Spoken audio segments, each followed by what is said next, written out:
Bienvenue au Carrefour de la Santé ce mardi 16 juillet 2024.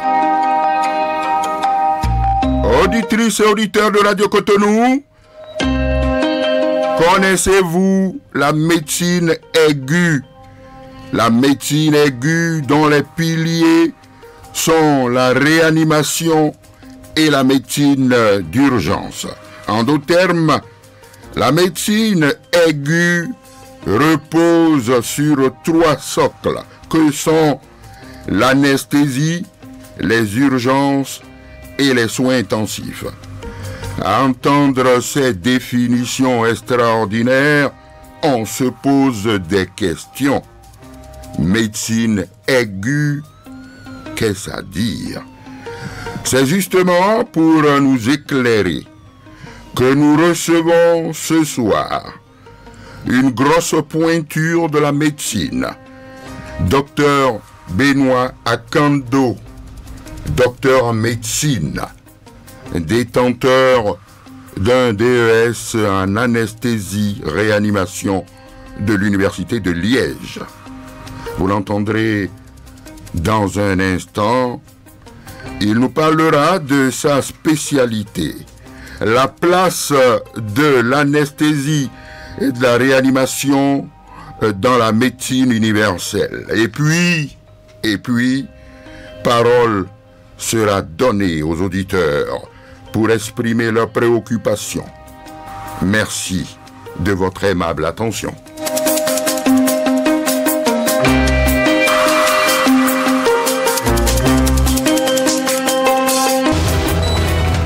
Parole du spécialiste.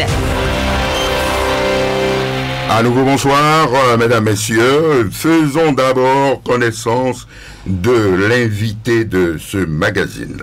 Docteur Benoît Akando, spécialiste en anesthésie et réanimation.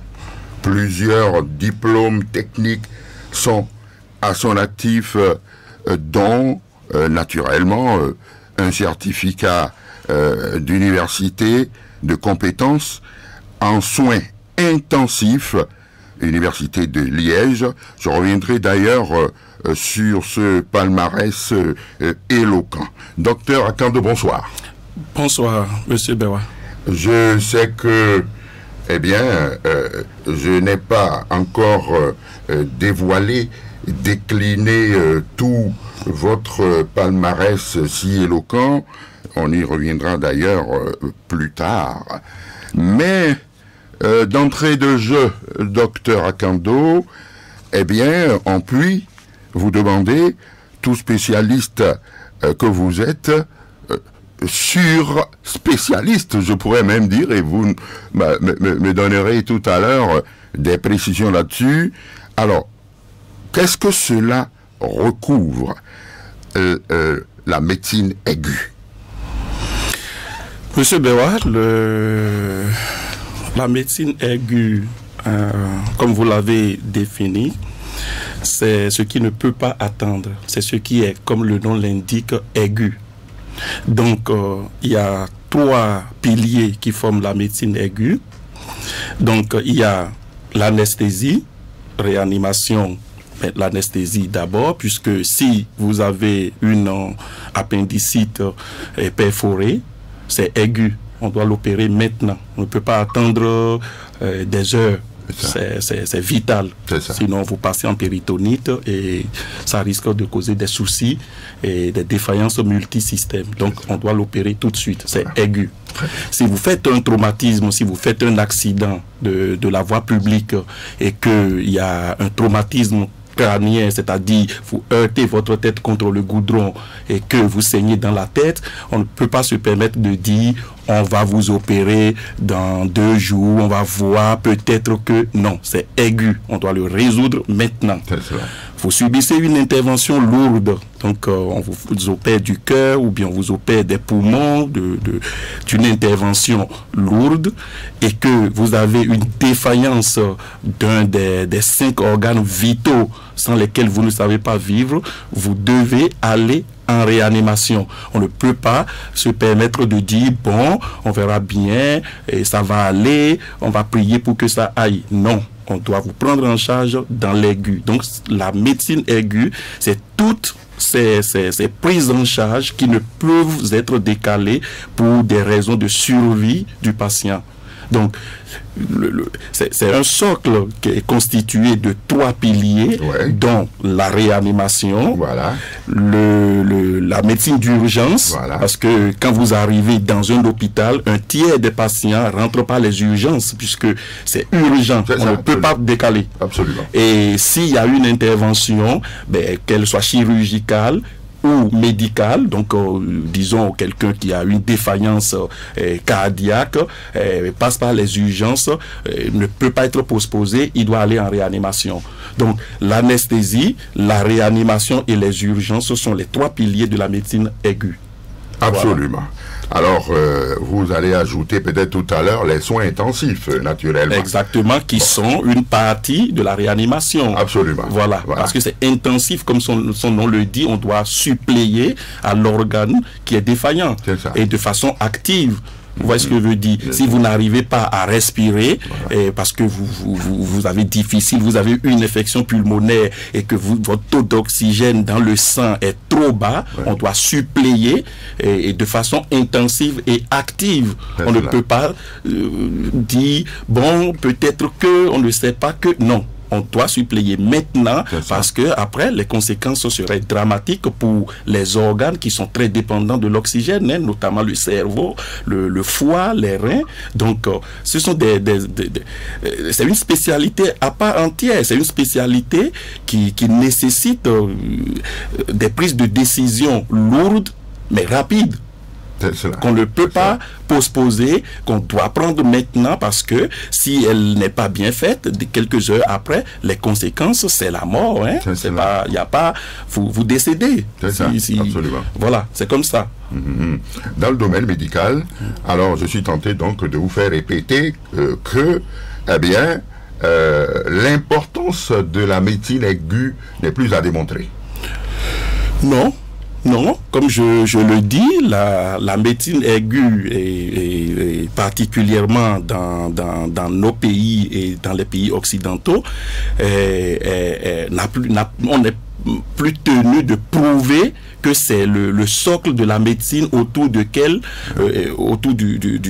tournent les autres spécialités. Ça, donc si vous prenez l'urgentiste, il est là et tous les autres spécialistes tournent autour de lui, puisque le patient qui vient aux urgences et qui présente une infection quelconque, l'urgentiste doit le prendre en charge, il aura besoin de l'avis de l'infectiologue qui est quand même un peu plus pointu, puisque c'est son domaine, mais c'est lui, dans un premier temps, qui doit poser le diagnostic d'infection. Si c'est une infection urinaire, si c'est une infection pulmonaire, si c'est une endocardite, les premiers, la porte d'entrée dans l'hôpital, c'est les urgences. Et puis, s'il y a une défaillance d'organes, c'est-à-dire s'il y a un organe qui ne fonctionne pas, alors les urgences vont orienter ce patient-là vers les soins intensifs, c'est-à-dire la réanimation va commencer à partir du moment où il y a une défaillance d'un des 5 organes vitaux. J'en ai parlé tout à l'heure, notamment le cerveau, le cœur, le foie, les reins et les poumons. Sans ces organes, vous ne savez pas vivre. Vous savez, avec un œil perdu, vous savez encore vivre. Avec un doigt ou une main coupée, vous savez vivre. Par contre, sans votre cœur, vous ne savez pas vivre. Vous voyez? Donc, s'il y a une défaillance de votre cœur, c'est maintenant qu'il faut suppléer tout de suite.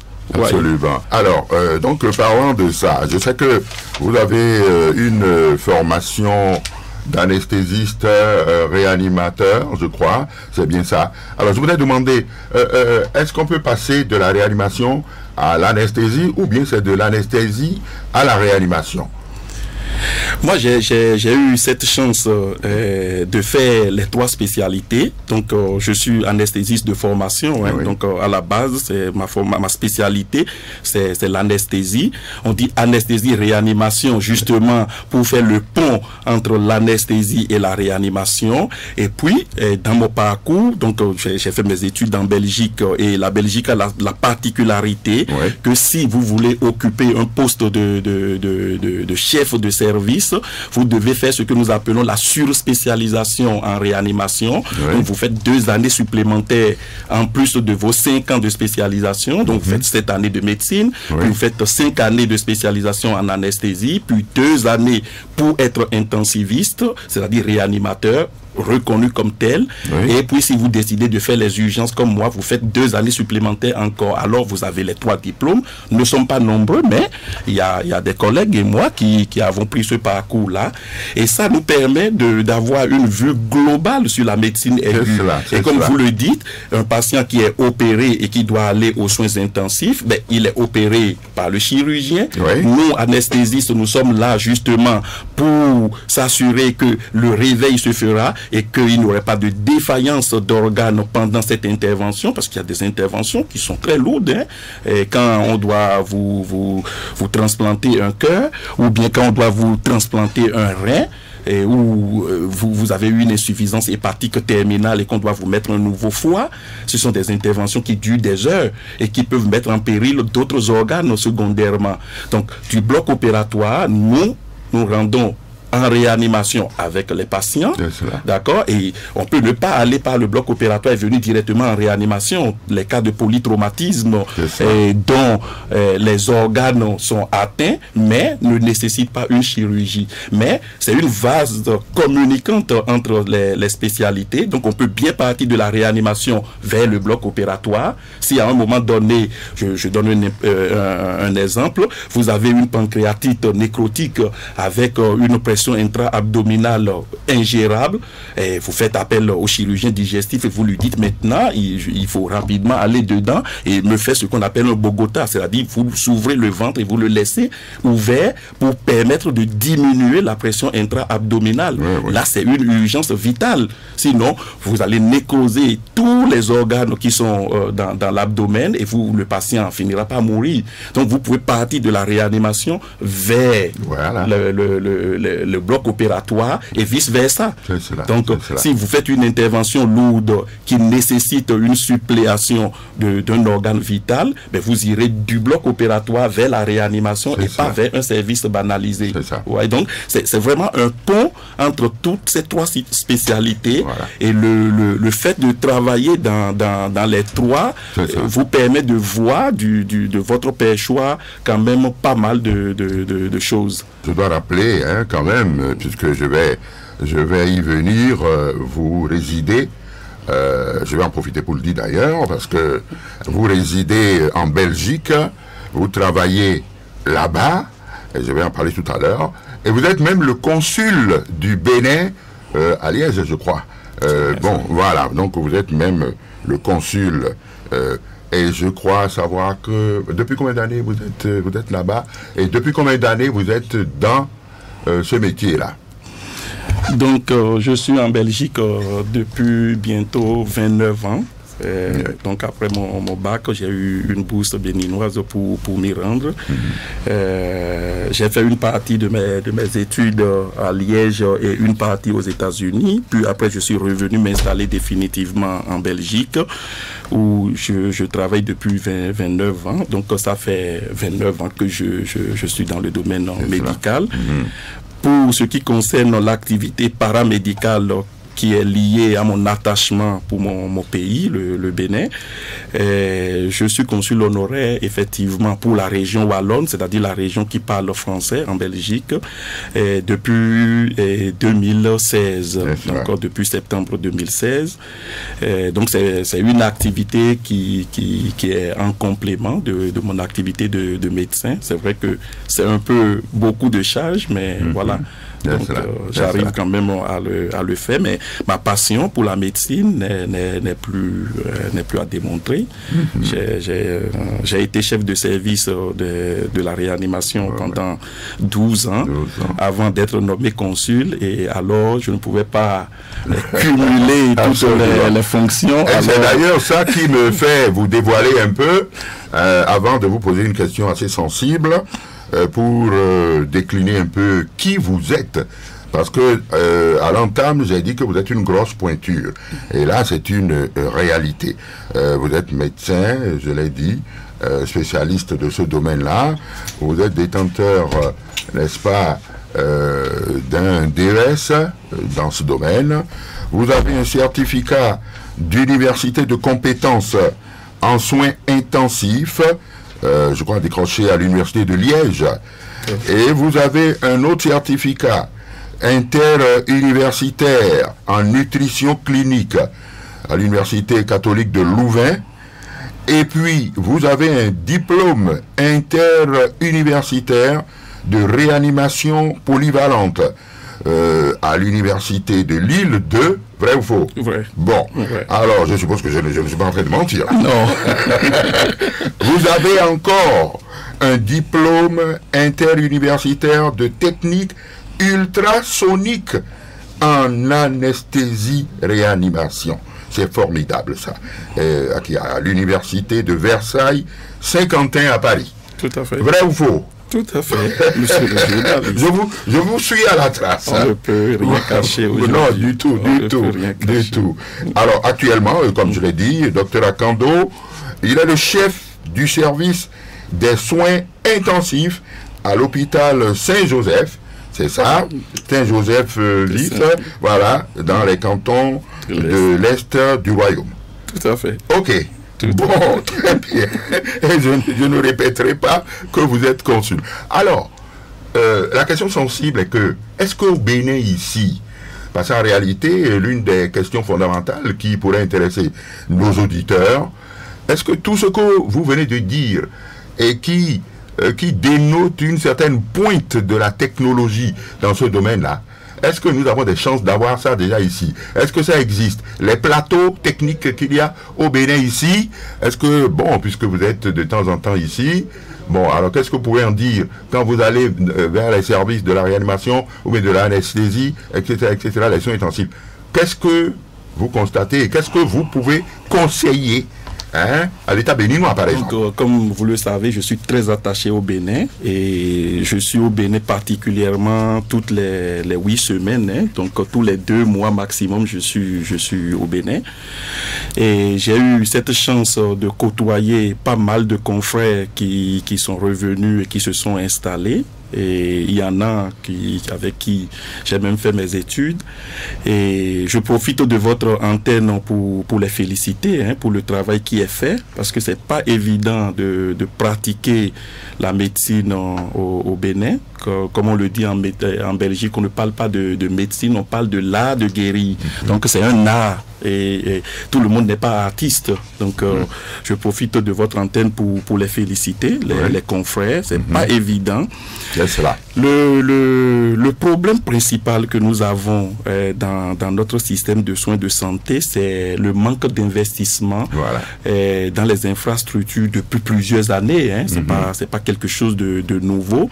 Depuis l'avènement des indépendances jusqu'à aujourd'hui, les gouvernements successifs n'ont pas mis la santé à la place qu'elle mérite, puisque la santé, c'est quand même la base même d'un développement. Donc malheureusement, aujourd'hui, nous ne récoltons que le fruit de ce manque d'investissement dans la santé. Donc notre problème, il est double. De mon expérience, en tout cas, comme vous avez pris le soin de citer tous mes diplômes. Les diplômes, c'est une chose, mais savoir les faits, c'est mieux toujours. J'ai eu l'occasion de faire la gestion hospitalière, donc j'ai le diplôme de gestion hospitalière qui est commune à 3 universités, aux 3 universités francophones de la Belgique.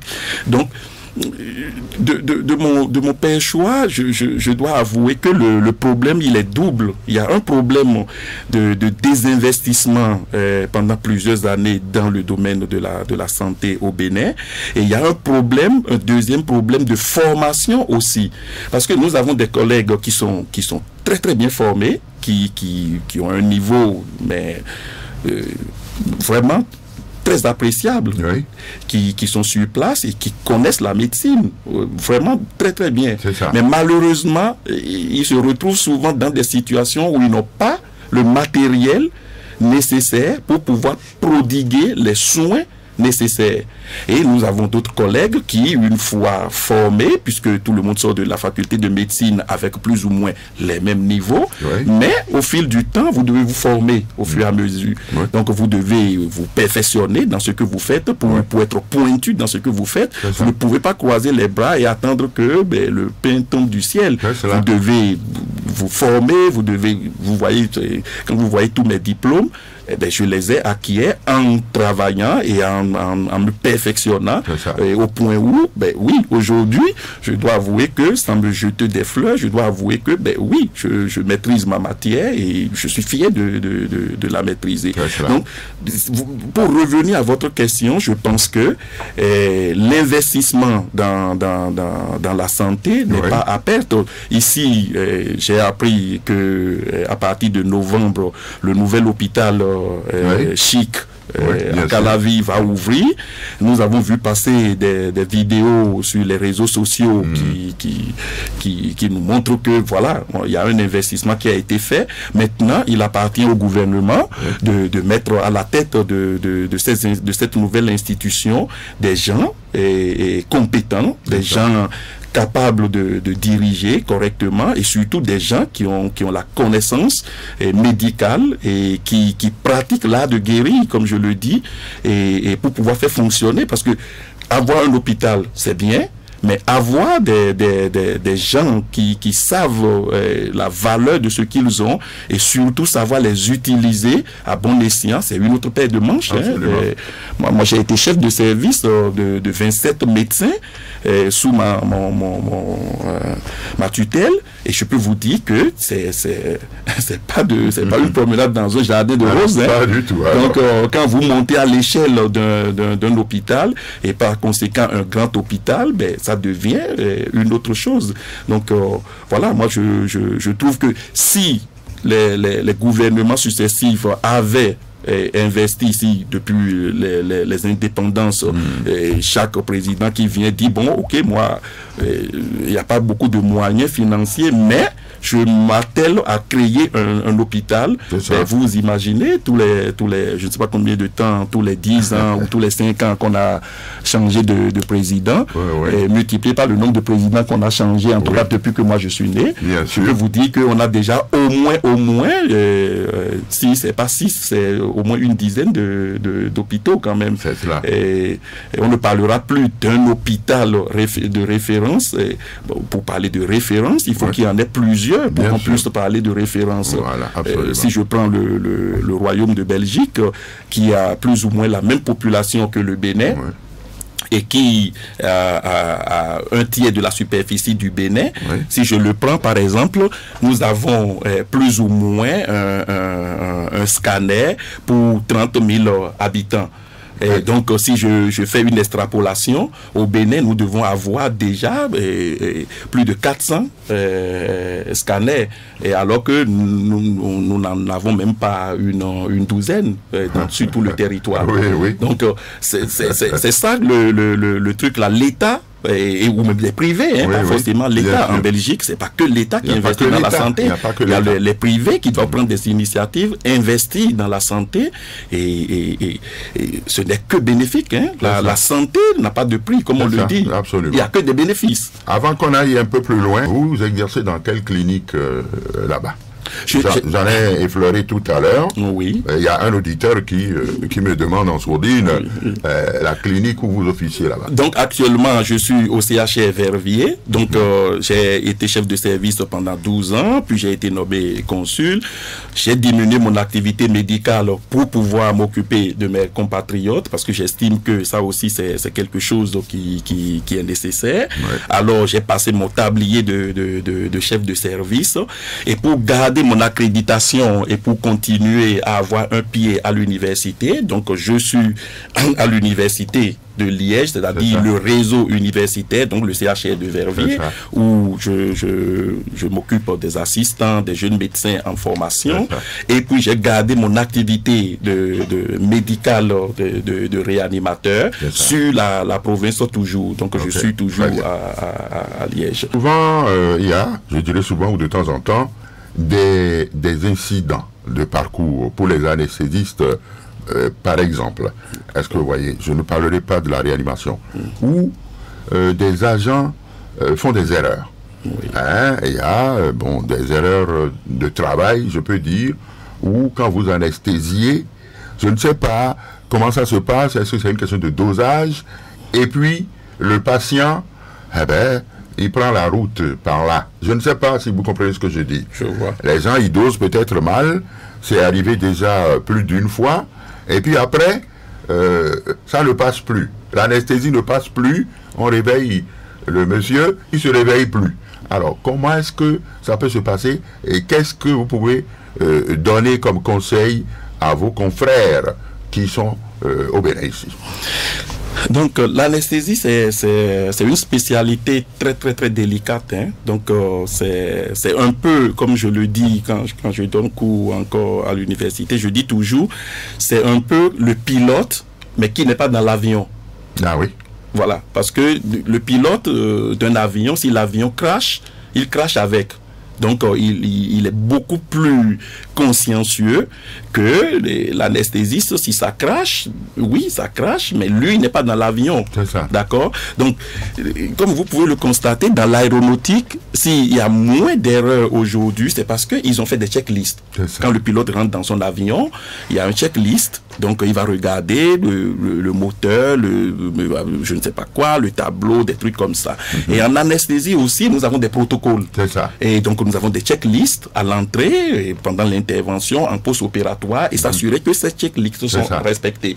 Et tout ça a été mis en place progressivement avec les erreurs que nos prédécesseurs ont commis et que nous continuons de commettre aussi. Hein, vous savez, il y a plein d'études qui sont sorties et qui ont montré que une variation de la pression moyenne pendant une intervention de plus ou moins 40 mm de mercure peut avoir des conséquences lourdes, même si ce n'est pas le décès du patient, il peut avoir des conséquences, notamment il y a une étude australienne qui est multicentrique, qui a montré que une variation de la pression chez un patient qui à la base est hypertendu et qui a été endormi pour une chirurgie de 3 heures, avec une variation aussi importante, que ces patients-là présentent des troubles de mémoire à 6 mois et à 1 an de l'intervention. C'est ça. Donc c'est quelque chose que on ne quantifie pas immédiatement parce que la conséquence n'est pas là tout de suite. Voilà. Mais si on suit ces patients à long terme, on se rend compte que il y a des troubles de mémoire chez ces patients-là liés à cette hypoxie transitoire. C'est pas des heures d'hypoxie, hein, mais cette baisse de tension, puisqu'ils sont habitués à une pression artérielle moyenne, et ça cause ce trouble neurologique cérébral central. D'accord? Donc, des erreurs, il y en a dans toutes les spécialités. Hein. En médecine, on estime que les assurances, comme je vous parlais de ma formation de gestion hospitalière, on estime que les assurances utilisent un centième de leur budget pour compenser les erreurs médicales dans pas mal de pays européens. Et ça varie en fonction des règles qui sont mises en place. Donc, ce que moi je dis aux compatriotes ou aux collègues, aux confrères médecins qui vivent en Belgique, je n'ai pas de leçon à leur donner, pas du tout, loin de là, mais c'est de dire dans chaque service qu'on essaye d'une part de faire des checklists d'abord, et que d'autre part qu'on mette en place des formations continues. Moi, par exemple, dans mon service, on avait mis en place ce que nous appelons les réunions d'incident-accident. Donc le médecin, tous les jeudis, une semaine sur 2, tout le service se regroupe avec d'autres services, bien évidemment, et on fait une réunion et on met en lumière ce qui a pu causer un accident, même si c'est pas un décès de ça n'a pas généré un décès du patient, mais on en discute pour éviter de faire des erreurs. Je vais vous raconter une petite anecdote en ce sens. Très bien. Pour endormir un patient sous anesthésie générale, il y a 3 principes. Donc, d'abord, vous lui mettez un sédatif, un médicament qui va le mettre dans le coma. Mais avant de le mettre, vous devez mettre un antidouleur puissant, donc qui peut être type morphinique, notamment le sulfenta. Puis après, pour injecter le propofol, ce qu'on appelle communément diprivant, ou propolipide en France, et pour l'injecter, nous avons l'habitude de mettre un peu de lidocaïne, c'est de l'anesthésique locale qu'on injecte dans la veine pour que ça ne brûle pas. Parce que c'est un produit qui a un pH relativement basique, de sorte que quand vous l'injectez dans la veine, ça peut irriter la veine, surtout que ce sont de petits cathéters qui sont mis en place en salle d'opération. Pour éviter ce désagrément, nous injectons ce que nous appelons de la lidocaïne, qui est un anesthésique local. Quand j'étais en formation, un de mes assistants, collègues, à la place de la lidocaïne qui a une seringue couleur verte, la même chose qu'un cura. Un cura, c'est un paralysant musculaire qu'on injecte pour paralyser le patient et les cordes vocales pour pouvoir l'intuber en sécurité. D'accord? Donc, il a confondu les deux. Et au moment où le patient était prêt à être endormi, au lieu de lui injecter la lidocaïne pour anesthésier la veine, il a injecté le cura.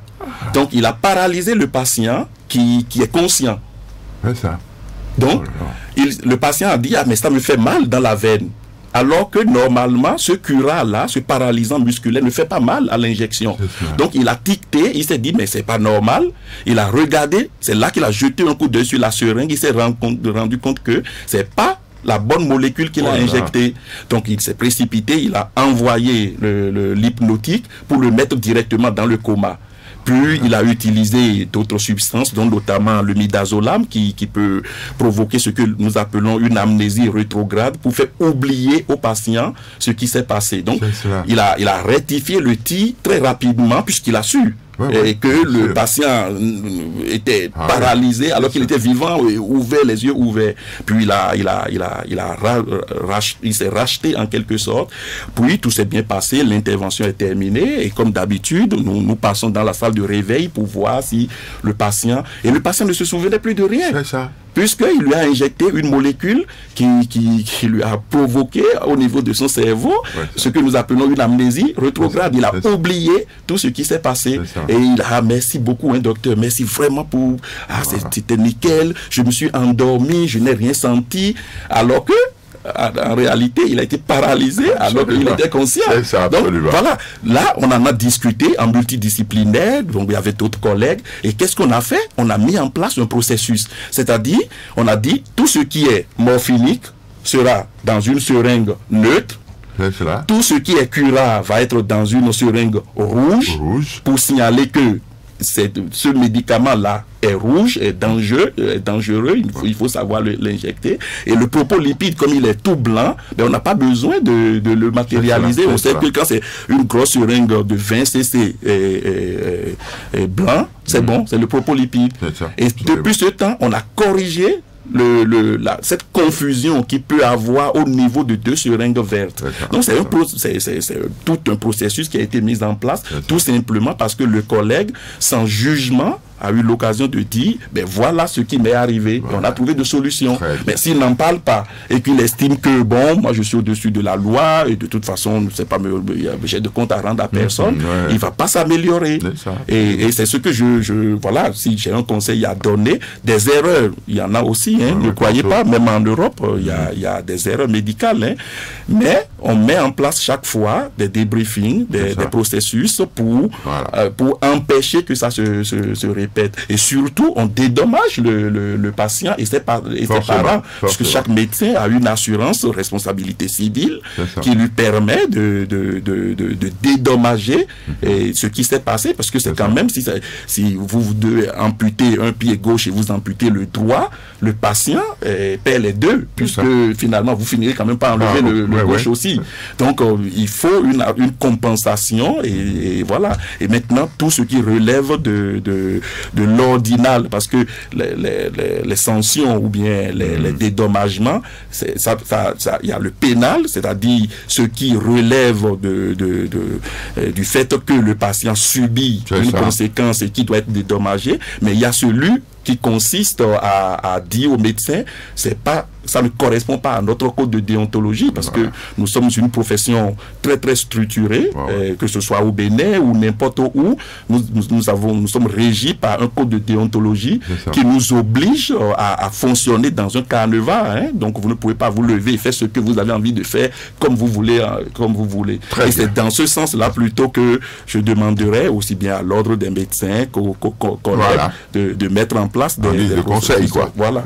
On ouvre l'antenne aux auditeurs qui devraient être en train de s'impatienter là. Le chic, puisque vous avez fait allusion un peu à ça tout à l'heure. C'est un joyau, hein, et que le Bénin s'est donné maintenant. Est-ce qu'il y a des conseils? Bon, c'est peut-être trop dit, c'est le gouvernement qui gère la chose et tout. Parce qu'on a parlé tout à l'heure de plateau technique, hein. C'est fondamental.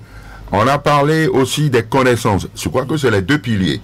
Connaissances, les ressources humaines compétentes vraiment.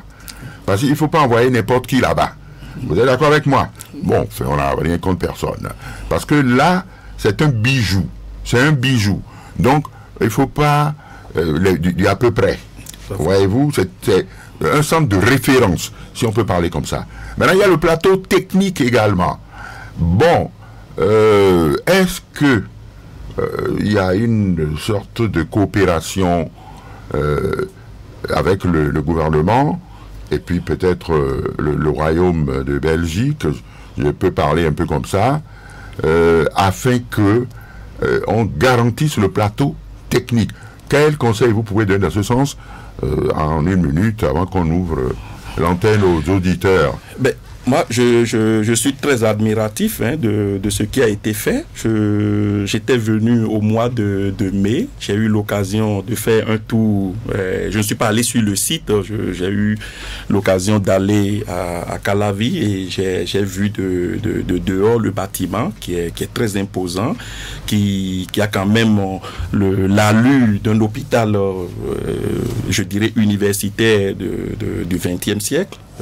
Pour ne pas dire du 21e siècle. Et donc, c'est quelque chose que je reste très admiratif. Maintenant, comme vous l'avez si bien dit, c'est un hôpital étatique, c'est le gouvernement, il y a un ministre de la Santé, il y a des directions départementales de la santé qui le gèrent. Mais nous, pour le moment, quand je dis nous, en tout cas, en Belgique, je l'aurais su, puisque depuis la fermeture de l'ambassade, nous sommes quand même au courant de pas mal de choses. Et moi, j'ai pas notion que les collègues médecins de la Belgique étaient sollicités pour apporter quoi que ce soit, mais voilà, nous restons très très ouverts, hein, à la chose. C'est notre pays, si notre aide peut être utile, nous restons très très ouverts à la chose. Mais à l'heure actuelle, voilà, il y a eu des ouvertures de candidature parce que j'étais ici le mois passé et j'étais dans le service de réanimation au CNHU pour aller voir un ancien collègue avec qui j'ai fait une formation en Europe et qui m'a dit: ah ben je croyais que c'est vous qui venez nous aider à diriger. Moi je dis: ah ben non, c'est vous qui devez diriger, et nous, si vous avez besoin d'une expertise dans l'une ou l'autre dans choses, nous viendrons complémenter ce que vous faites. Donc il a l'air de croire que c'est nous de la diaspora qui venons diriger, et nous dans la diaspora les gens disent: ah ben tout est déjà dirigé depuis le pays. Donc voilà, je ne sais pas me prononcer sur quelque chose que je ne maîtrise pas, mais je pense que la structure, puisque moi j'ai vu passer quelques vidéos sur YouTube, parce que les gens me sollicitent pour savoir si j'interviendrai ou pas, et je leur dis, pour le moment d'ailleurs j'ai une activité très très chargée, mais voilà, la diaspora, les médecins de la diaspora et particulièrement de la Belgique, nous restons attentifs, et si à un moment donné on nous sollicite, nous répondrons présents, hein. Absolument, on aura besoin de vous, docteur Akando.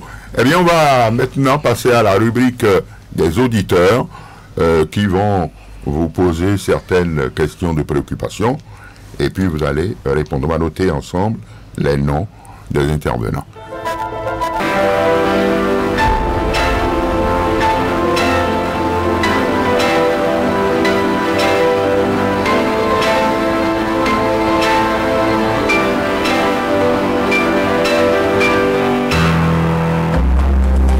préoccupations des auditeurs. Et voici le premier auditeur qui va s'intéresser au sujet. Allô, bonsoir. Bonsoir, mon frère. Bonsoir, tout le monde, technicien et tout. Ah, C'est Papa Yahweh ou Félix. Papa Yahweh ou Félix. Papa Yafa. Ah, Papa Yafa. Ok, d'accord. Puis j'appelle de très loin. Oui. Il y a eu une écoute vraiment fastidieuse. Voilà. C'est depuis à Totagon. Ah oui, je vois. Je vois. Alors. Je suis très intéressé, je fais tout pour écouter. Oui. Et je suis ravi. Oui. Allez-y. Ce que le docteur Akando a dit. Voilà. Je suis ravi surtout parce qu'il a donné des conseils de faire une discussion sur les cas. C'est ça. Les gens sont francs. Ils disent franchement, j'ai vécu telle situation. Bon, pas moi, hein. Oui, oui. Les gens disent qu'ils ont vécu telle situation. Et ensemble, on trouve qu'il faut changer de couleur pour l'histoire, tout ça là. Voilà. C'est très bien. Je suis très heureux. Maintenant, j'ai un petit conseil. Oui. Je vais demander, est-ce qu'ils ont l'habitude Oui. Allô? de se confier au créateur avant de commencer C'est ça. le travail? Très bien. Si c'est non, je leur conseille, De commencer à le faire. c'est très utile. Voilà. Très bien. Merci. Merci. À bientôt. Merci, Papa Yahweh. Merci beaucoup. Oui.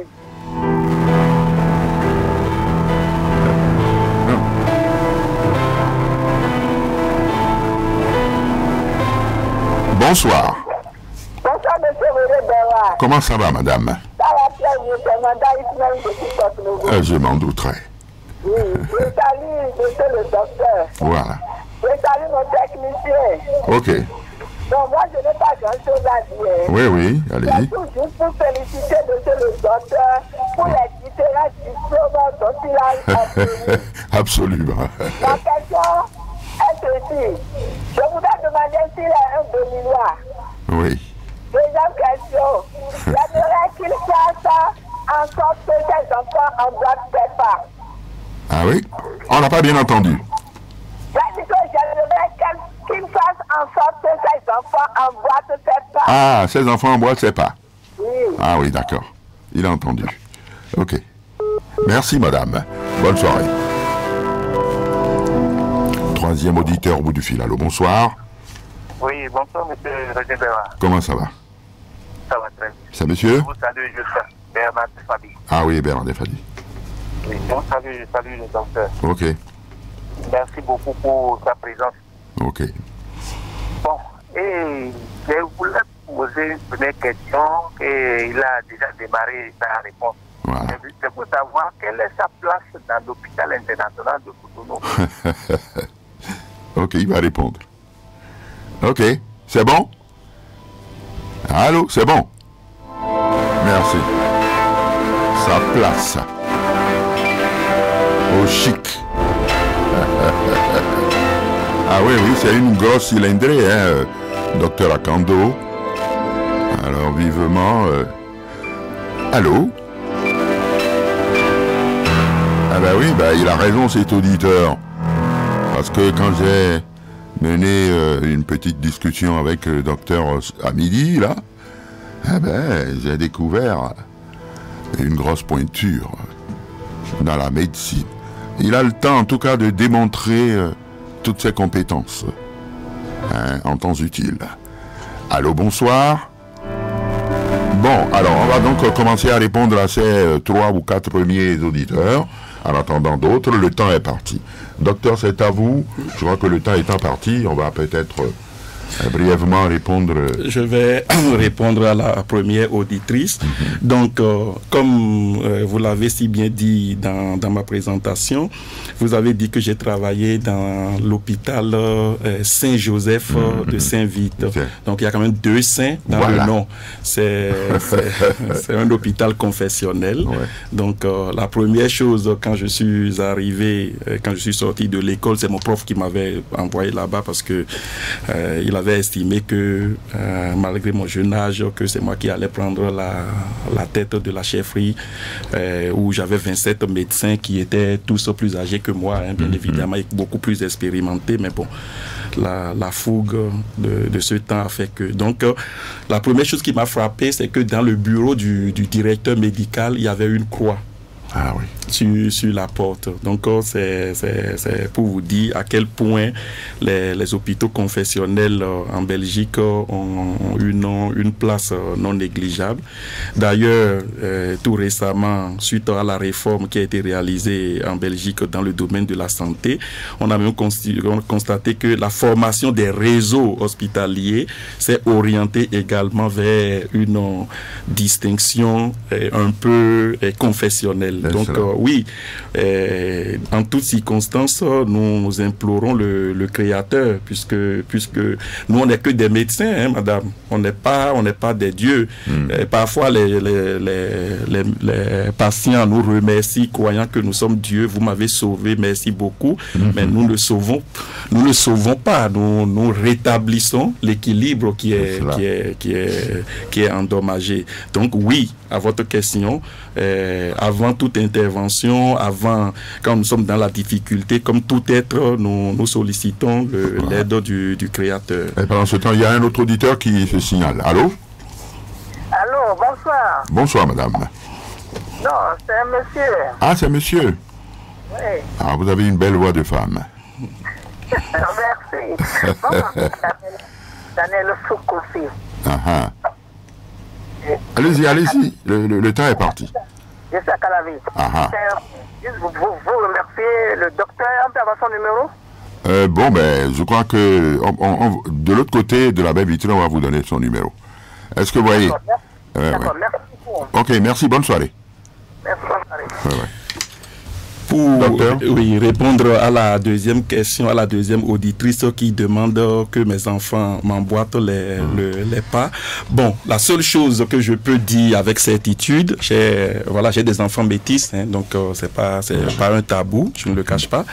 Et je m'attelle énormément à leur faire découvrir la culture béninoise. D'ailleurs, quand vous êtes passé à la maison aujourd'hui, vous avez vu que je suis venu en vacances avec la famille. Donc chaque année, je fais l'effort de revenir ne serait-ce que 2 fois avec ma famille, avec mes enfants. J'essaye de leur parler la langue maternelle, j'essaye de leur montrer leur origine. Et voilà, ça je le fais.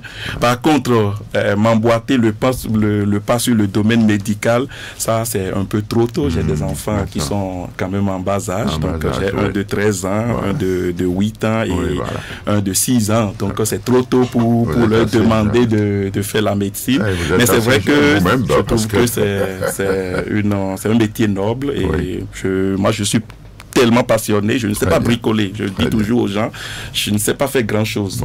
Je sais faire la médecine. Ça, modestement, je sais faire. Quand même, ça. Voilà. Quand même.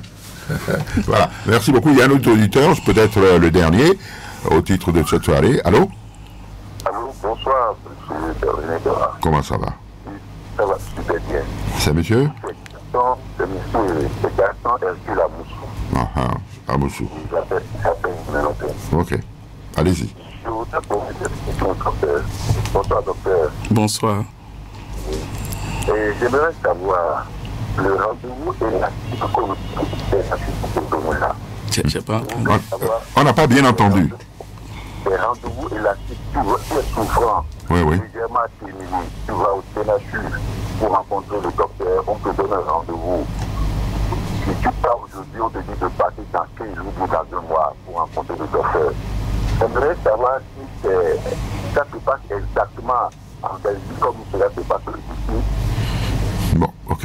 Très bien. Et il va répondre à ça. D'accord? Ok.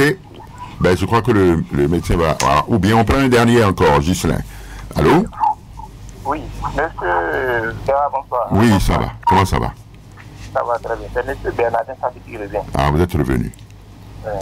Oui, allez-y vite. Oui, oui. Je parlais d'une opération que ma femme avait subie il y a cela 9 ans. Parce qu'elle accouche par césarienne. Et c'est au moment où ils ont entamé l'opération qu'elle s'est réveillée. Et maintenant, ils ont refait encore autre anesthésie. C'est ça. Et je ne sais pas si c'est rentré dans sa colonne vertébrale. Depuis 9 ans, elle a des douleurs atroces.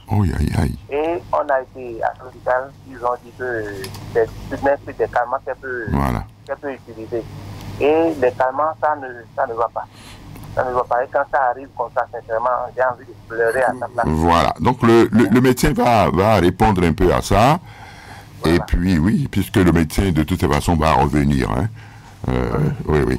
Bon, vous pouvez répondre à ça, docteur. Monsieur Fadi, vous avez posé 2 questions. Je commencerai par la première. Vous demandez ma place dans l'hôpital chic. Mais comme je l'ai dit tout à l'heure, je n'occupe aucune place pour le moment dans aucun hôpital au Bénin.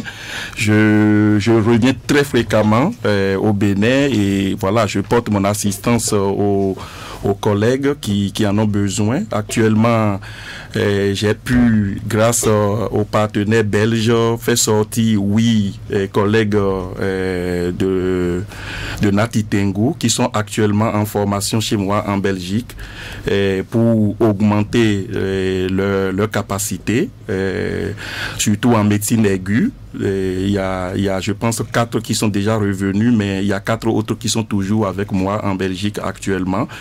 Et voilà. Pour ce qui concerne l'hôpital chic, comme je l'ai dit, la diaspora de Liège ou de la Belgique en général, les médecins, on reste attentifs. Absolument, et si à un moment donné, nous sommes sollicités, vous avez notre assurance, on fera ce qu'il faut. Ça, absolument. Voilà. Pour ce qui concerne la lombalgie chronique suite à une ponction rachidienne, si j'ai bien compris votre intervention, c'est-à-dire votre femme a voulu faire une césarienne ou bien on a fait une césarienne. Dans un premier temps, on a fait une intervention quelconque et ça n'a pas été, puis on a fait une anesthésie rachidienne et post la ponction, elle présente ce que nous appelons une lombalgie chronique. Vous savez, ça fait partie des 1/10 millième de complications en anesthésie loco-régionale et particulièrement en anesthésie dumérienne. Donc, c'est pas quelque chose où je dirais, je n'ai jamais vu ça, je vous aurais menti. Donc, c'est quelque chose qui peut arriver. En tout cas, les statistiques disent que c'est un patient, une parturiente sur 10 000 qui souffrent de douleur, et cette douleur n'est pas forcément liée à une erreur médicale, parce que il faut connaître la constitution de la colonne lombaire et de l'anesthésie rachidienne pour savoir la complexité, parce que ce sont des racines nerveuses qui sortent d'une structure tubaire enveloppée par plusieurs membranes que vous devez traverser pour injecter de l'anesthésie locale dans un espace virtuel. Et c'est quelque chose de très très délicat. Les anesthésistes, nous en faisons. Moi, je me souviens, comme si c'était hier, j'ai totalisé le nombre de ponctions que j'ai faites pendant ma formation d'anesthésiste, et je me suis rendu compte que j'ai fait plus de 7000 ponctions. Ah oui. Donc, si vous avez la chance d'être dans un centre gynécologique, c'est une intervention qui est moins problématique que l'anesthésie générale chez une parturiente, parce que la femme enceinte, qu'est-ce qui va se passer? L'utérus, le bébé dans l'utérus va pousser sur le ventre, donc il va augmenter la pression intra-abdominale. Et comme l'estomac est une poche vide dans laquelle se trouve du liquide, si jamais à un moment donné vous décidez de faire une anesthésie générale à cette parturiente, à cette madame, le risque de vomissement et d'inhalation avec une bronchopneumonie d'inhalation est tellement élevé que la majorité des anesthésistes proposent systématiquement de l'anesthésie l'anesthésie dulérienne ou rachidienne. Donc, c'est une complication classique. Maintenant, il y a des solutions. Puisque vous signalez qu'elle a une lombalgie chronique, mais il y a moyen de faire des infiltrations plutôt que de bouffer des antidouleurs à longueur de journée et de ne pas être soulagé. Là, vous rentrez dans du chronique et je pense qu'il faut se référer aux collègues pour voir qui sait lui faire des infiltrations pour le soulager. Moi, j'ai pas mal de patientes qui viennent chez nous et qui viennent avec de la douleur chronique parce que c'est une spécialité à part entière, hein, la douleur chronique. Merci, voilà. Docteur.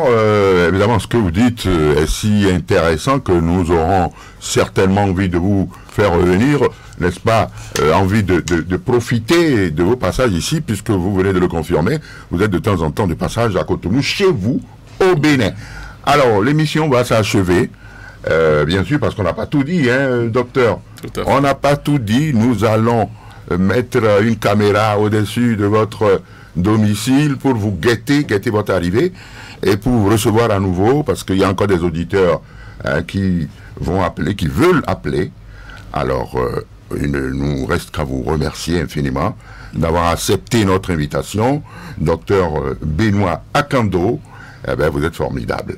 Merci, vous êtes dense, hein, docteur Akando. Merci. À tous les auditeurs. L'émission est terminée. Avec à la régie d'antenne René Tatou. Pour la mise en onde, on a retrouvé Ghislain Agbangba. Job Chikpe était à la prise de vue. En direct avec vous au microphone, René Bewa.